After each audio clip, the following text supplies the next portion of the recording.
Railway station पर भूतों की बारात। एक हिमानी नाम का गांव था। गांव से कुछ ही दूरी पर एक भूतिया रेलवे स्टेशन था। गांव के लोगों का उस रेलवे स्टेशन से आना जाना तो क्या, उसके आसपास भी भटकते नहीं थे, क्योंकि उनका मानना था कि उस रेलवे स्टेशन पर भूत रहते हैं। हर अमावस्या की रात उस भूतिया रेलवे स्टेशन से भूतों की बारात निकलती है, वह भी पूरे गाजे बाजे के साथ। बारात में एक भूतिया दुल्हा अपनी पूरी पलटन के साथ गांव में आता है और एक जवान लड़की को अपने साथ ले जाता है। आज फिर वही मनुष्य अमावस्या की काली रात आ गई। घर में एक जवान बेटी है, कैसे मैं उसकी रक्षा करूं? घबराने की कोई जरूरत नहीं है। मैंने घर के सभी खिड़की दरवाजे बंद कर दिए हैं। कोई भी दरवाजा खटखटाएगा तो खोलना मत। आज हम में से कोई भी पूरा रात नहीं सोएगा। तभी महेश की बेटी आरती बोलती है, पिताजी, मुझे कुछ होगा तो नहीं ना? मैं उन भूतिया बारातियों के साथ नहीं जाना। मेरी बच्ची, तेरे माता पिता के होते हुए तुझे किसी से डरने की जरूरत नहीं है। पूरा गांव दहशत से अपने अपने घर में छिपकर बैठ जाता है। तभी गांव में ढोल और शहनाई की आवाजें आने लग जाती हैं। आवाज इस भूतिया बारात की ही थी, जो रेलवे स्टेशन से निकलकर गांव की तरफ आ रही थी। गांव वालों, दिखाई और सुनाई नहीं देता क्या तुम लोगों को? देखो, बारात आई है, हमारा स्वागत नहीं करोगे? मेरी दुल्हन कहाँ है? कहीं दिखाई नहीं दे रही मुझे। अब भूतिया बारात गांव में आ चुकी थी। सुमन अपनी फूल जैसी बेटी को एक कोने में छुपाकर बैठी हुई थी। तभी भूत आगे की तरफ बढ़ता है और जोर जोर से हंसने लगता है। आज तो मेरी शादी है, बिना दुल्हन लिए मैं यहाँ से जाने वाला नहीं हूँ। तुम गांव वाले मेरी दुल्हन को साथ विदा करते हो या मैं खुद तुम्हारे मातम के साथ उसे अपने साथ ले जाऊं? गांव में पूरा सन्नाटा था, मानो गांव में कोई इंसान ही नहीं रहता हो। तभी वह भूतिया दुल्हा महेश के घर में दरवाजा तोड़कर घुस जाता है। तुम्हारा दामाद आया है, स्वागत नहीं करोगे अपने दामाद का? मेरी बेटी को छोड़ दो, वो अभी बच्ची है। उसकी अभी शादी की उम्र नहीं है। बेशक तुम मेरी जान ले लो। मुझसे झूठ बोलता है बुड्ढे। कल तू ही तो अपनी बेटी के लिए दूसरे गांव में रिश्ता देखने गया था। मुझे सब पता है, सब पता है मुझे। मेरी बेटी को हाथ लगाने की कोशिश मत करना। मैं उसकी माँ हूँ। मैं अपने जीते जी अपनी बेटी की शादी एक भूत से नहीं होने दूंगी। फिर क्या था, उस भूतिया दूल्हे को बहुत गुस्सा आता है और वो आरती के माता पिता को वहीं जान से मार देते हैं। आरती अपने कमरे में जैसे तैसे छुपकर बैठी थी। माँ, पिताजी, छोड़ो मुझे, मुझे अपने माता पिता के पास जाने दे। पर वो भूत उसकी एक नहीं सुनता। वो आरती को अपने साथ उसी भूतिया रेलवे स्टेशन में ले जाते हैं। अगली सुबह होते ही सिया और उसके परिवार के सांस में सांस आती है। कल तो हमारी बच्ची बाल बाल बच गई, पर जो सुमन के परिवार के साथ हुआ वो बहुत बुरा हुआ। ऐसा नहीं होना चाहिए था। पर हम कब तक अपनी बेटी की रक्षा करते रहेंगे? एक ना एक दिन तो वो भूत हमारी बेटी को भी उठा कर ले जाएगा। उस रात के बाद पूरे गांव में डर का खौफ छाया हुआ था। हर जगह मातम बिखरा हुआ था। गांव वाले मिलकर आरती के माता पिता का अंतिम संस्कार कर देते हैं, लेकिन पूरे गांव वालों की जुबान पर बस भूतिया बारात की ही बातें थी। अरे गांव वालों, ये सब कब तक चलेगा? वो भूत बेधड़क आते हैं और हमारी आंखों के सामने हमारी बेटियों को उठाकर चले जाते हैं और हम बेबस लाचार बस देखते रह जाते हैं। महेश की बेटी आरती हमारी भी तो बेटी थी ना? बिल्कुल सही कह रहे हो। इस गांव की हर एक बेटी तो हमारी बेटी जैसी ही है। उन सब की रक्षा करना हम सब का फर्ज है। हम सब गांव वाले मिलकर उस भूत का सामना करेंगे, तुम चिंता मत करना। वह तो सब सही है भाई, लेकिन हम कब तक अपनी बेटियों को कवारा रखेंगे? जिसकी भी बेटी जवान और शादी के लायक होती है, पता नहीं कैसे उस भूत को पता चल जाता है और वो उसे उठा के अपने साथ ले जाता है। मेरी बेटी भी है और उसकी भी अब शादी होने वाली है। मैं कैसे अपने कलेजे के टुकड़े को उस भूत के हवाले कर दूं? अगले दिन पूरा गांव किशन की बेटी सिया के शादी में लगा था। एक तरफ सजावट तो दूसरी तरफ मिठाइयाँ बन रही थी। अब फेरों का समय था। दुल्हा दुल्हन मंडप में बैठे हुए थे कि तभी अचानक रेलवे स्टेशन से भूतिया बारात गांव की तरफ आ जाती है। सभी गांव वाले भूतों को देखकर अपने अपने घरों में छिप जाते हैं। अरे गांव वालों, तुम सबने तो मेरा साथ देने का वादा किया था ना, और कहा था कि हम इन भूतों का मुकाबला करेंगे। अब क्या हुआ तुम्हारे वादे का? तभी किशन की बेटी सिया और पत्नी यशोदा भी वहाँ आ जाती हैं। तुम्हारा ये साहस कि मेरे बिना तुम अपनी बेटी की शादी करने चले थे। जैसे ही भूत सिया के माता पिता को मारने वाला होता है कि तभी सिया उसी भूतिया दूल्हे के सामने आ जाती है और कहती है, आप मेरे माँ बापू जी को मत मारिए। अच्छा, छोड़ दूं? इसे मैं बस एक ही शर्त पर छोड़ूंगा, अगर तुम मेरे से शादी करोगी। नहीं नहीं मेरी बच्ची, शादी के लिए तू हाँ मत भरियो। तेरी शादी से अच्छा है कि ये भूत हमारी जान ले ले। माँ, पिताजी, अगर इस भूत से शादी करने से आप दोनों की जान बचती है तो मैं ये शादी जरूर करूँगी। ये कहते ही भूतिया दूल्हा अपने बैंड बाजे के साथ सिया को अपने साथ भूतिया रेलवे स्टेशन की ओर ले जाने लगता है।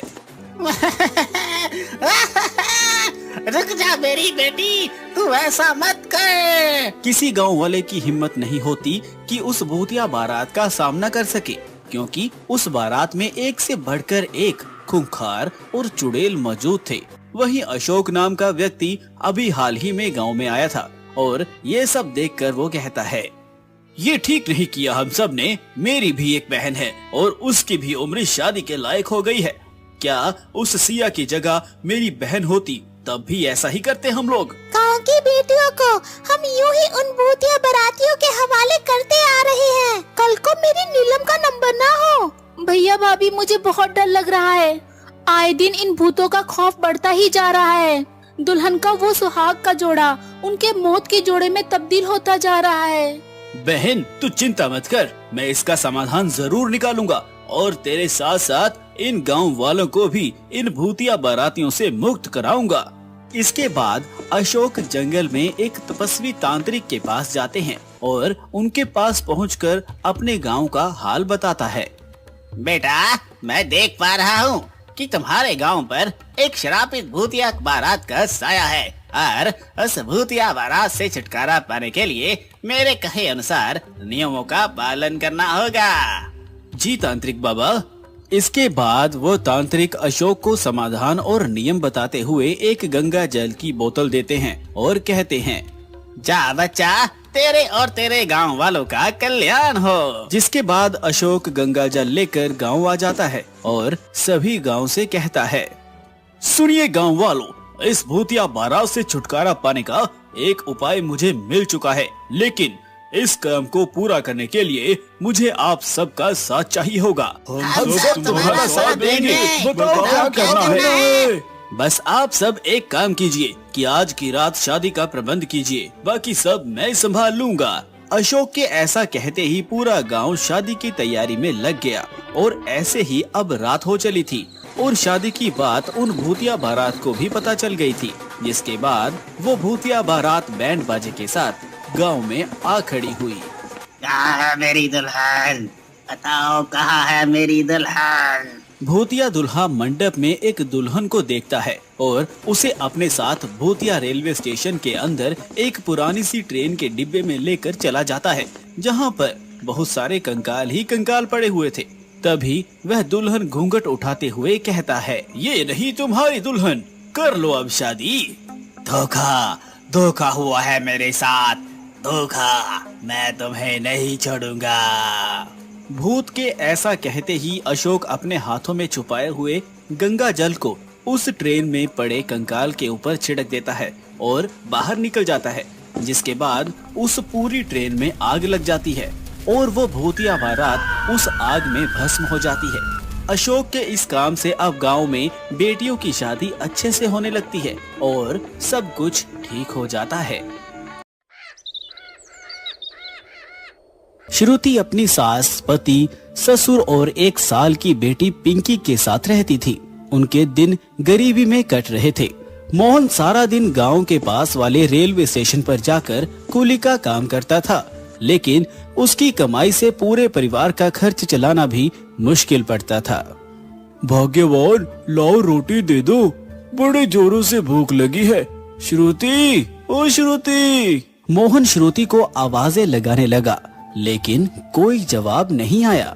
ना जाने ये कहाँ चली गई है। मोहन घर में ही बैठकर श्रुति की राह देखने लगा। उसकी बेटी पिंकी स्कूल गई हुई थी और माँ बाप सो रहे थे। मोहन की भी राह देखते देखते आंख लग गई। कुछ देर बाद उसे किसी के कदमों की आहट महसूस हुई और मोहन जाग गया। कौन है? घबराइए मत, मैं हूँ। अरे श्रुति कहाँ चली गई थी? जानती हो मैं कितनी तेज भूख से रेलवे स्टेशन से सीधा घर आया था। लो मुझे जल्दी से रोटी दे दो। रोटी तो मैं दे दूंगी, लेकिन किसके साथ दूं? घर में एक भी सब्जी देखने को भी नहीं है। अगर ऐसा है तो तुमने मुझे इस बारे में पहले क्यों नहीं बताया? आपसे बोला तो था, लेकिन पैसे की तंगी की वजह से दिमाग इतना खराब रहता है, तो आप मेरी बात पर ध्यान नहीं दे पाए। ना जाने ये पैसे की किल्लत किस दिन खत्म होगी। पता नहीं, 2 वक्त की रोटी भी तरस तरस कर नसीब होती है। श्रुति ऐसा बोल ही रही थी कि तभी उसकी पड़ोसन, जो कि उसकी अच्छी दोस्त भी थी, वो उनके दरवाजे पर एक बर्तन हाथ में लेकर आई। अरे श्रुति, तू इसे घर ही बुलाई थी? किसे?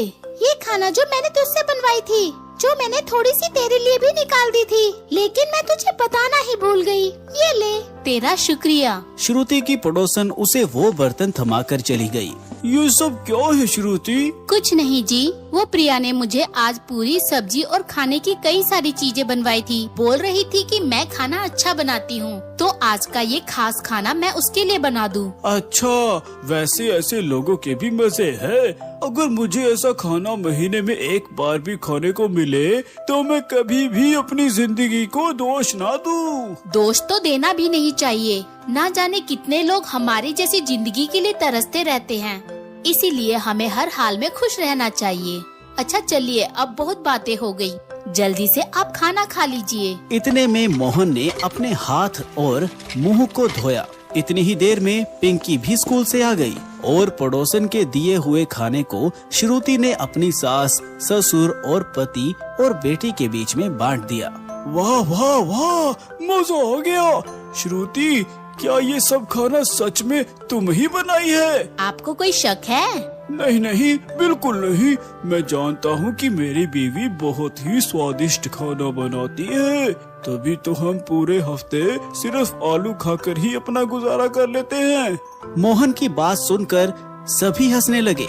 थोड़े से खाने में गरीब परिवार ने अपना पेट भर लिया था। प्याज या सिर्फ नमक से रोटी खाने वाले लोगों को अचानक ही इतना स्वादिष्ट खाना मिल जाना किसी खजाने से कम नहीं था। उनके दिन ऐसे ही गरीबी में कट रहे थे। ना उन लोगों के पास कुछ अच्छा खाने को था और ना ही पहनने को, लेकिन फिर भी वो लोग हंसी खुशी अपना समय बिता रहे थे। एक दिन मोहन का दोस्त राज ट्रेन से उतरकर उसे देखकर उसके पास आया। अरे मोहन, कहाँ है भाई? अरे कौन भाई? पहचाना नहीं? तेरा दोस्त, तेरा यार हूँ मैं। अरे अरे राज, आजा भाई आजा। कैसा है? बढ़िया, तू बता, इतने समय बाद तेरे क्या हाल चाल है? हमारा भी सब बढ़िया। बस बहुत सालों बाद गांव आया था और मैं ट्रेन से उतरते तुझे देखा तो सोचा बचपन के यार से मिलता चलूं। बहुत अच्छा किया, आ घर चल। नहीं नहीं, बस अभी ही मुझे लौटना है। वैसे मोहन, इतने सालों में तू तो काफी बदल गया, लेकिन ये कुली का काम आज भी वैसा ही है।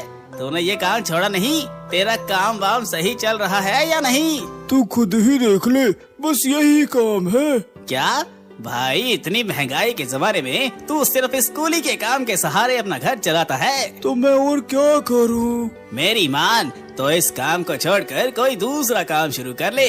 दुनिया कहां से कहां पहुंच रही है और तू आज भी यहीं अटका हुआ है। जानता हूँ, लेकिन मैं क्या काम शुरू करूँ?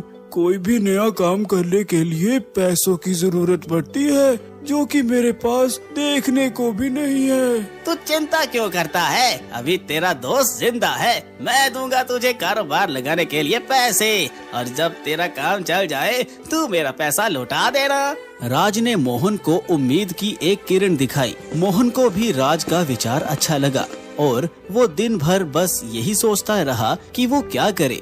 अकेले दिमाग मारने से अच्छा है कि मैं इस बारे में माँ और श्रुति से बात कर लूं। मोहन ने घर जाकर सभी को पूरी बात बताई। सभी बहुत खुश हो गए और तब मोहन की माँ आस्था बोली, मेरी बात मानो तो कोई ढाबा खोल लो।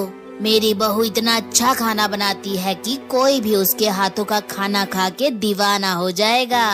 मोहन को अपनी माँ का विचार पसंद आ गया। तो ठीक है, तय रहा।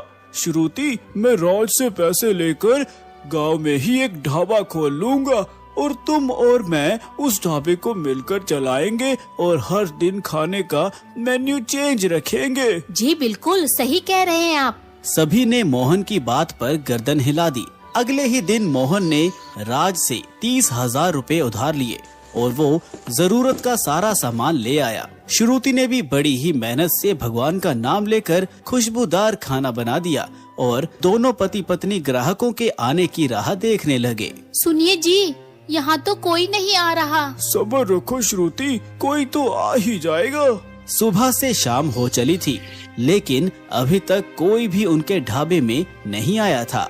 शाम के समय एक ग्राहक आया और वो कोई और नहीं बल्कि राज ही था। और भाभी जी, मोहन, कैसा चल रहा है सब कुछ? अरे राज, बस क्या ही बताऊं। तू बैठ, मैं तेरे लिए गर्मा गर्म खाना लाया। हाँ भाई, जल्दी ला, वही तो खाने आया हूँ। मोहन ने राज को खाना सर्व किया। उसे खाते ही राज मानो किसी और ही दुनिया में खो गया। वाह वाह वाह भाभी जी, ये तो गजब बना है। शुक्रिया। मोहन भाई, सुबह से अब तक तो भगोना खाली हो गया होगा। अरे कहाँ यार, तू ही पहला ग्राहक है। मुझे तो फिक्र है कि अगर ये काम नहीं चला तो मैं तेरे पैसे कैसे लौटाऊंगा। वैसे तो ये होना ही था भाई। तुझे अपना ढाबा यहाँ नहीं, किसी ऐसी जगह खोलना चाहिए जहाँ लोगों का आना जाना रहता हो। इस गांव में तो हम जैसे गरीब लोग हैं, ये कहाँ बाहर खाएंगे। मेरी मानो तो भाभी जी, कल से आप रेलवे स्टेशन पर ये ढाबा लगाओ, तब आप देखना वहाँ हर पल लोगों का आना जाना लगा रहता है। दोनों पति पत्नी को राज की बात समझ में आ गई। अगली सुबह दोनों ही अपना सारा तामझाम लेकर रेलवे स्टेशन पर पहुंच गए। श्रुति के पालक पनीर की खुशबू सारे स्टेशन पर फैल गई और राह चलते मुसाफिर राहगीर उनके ढाबे में आने लगे। ओह, ये तो बहुत ही टेस्टी है। जो भी एक बार श्रुति का पालक पनीर खाता वही उसका दीवाना हो जाता।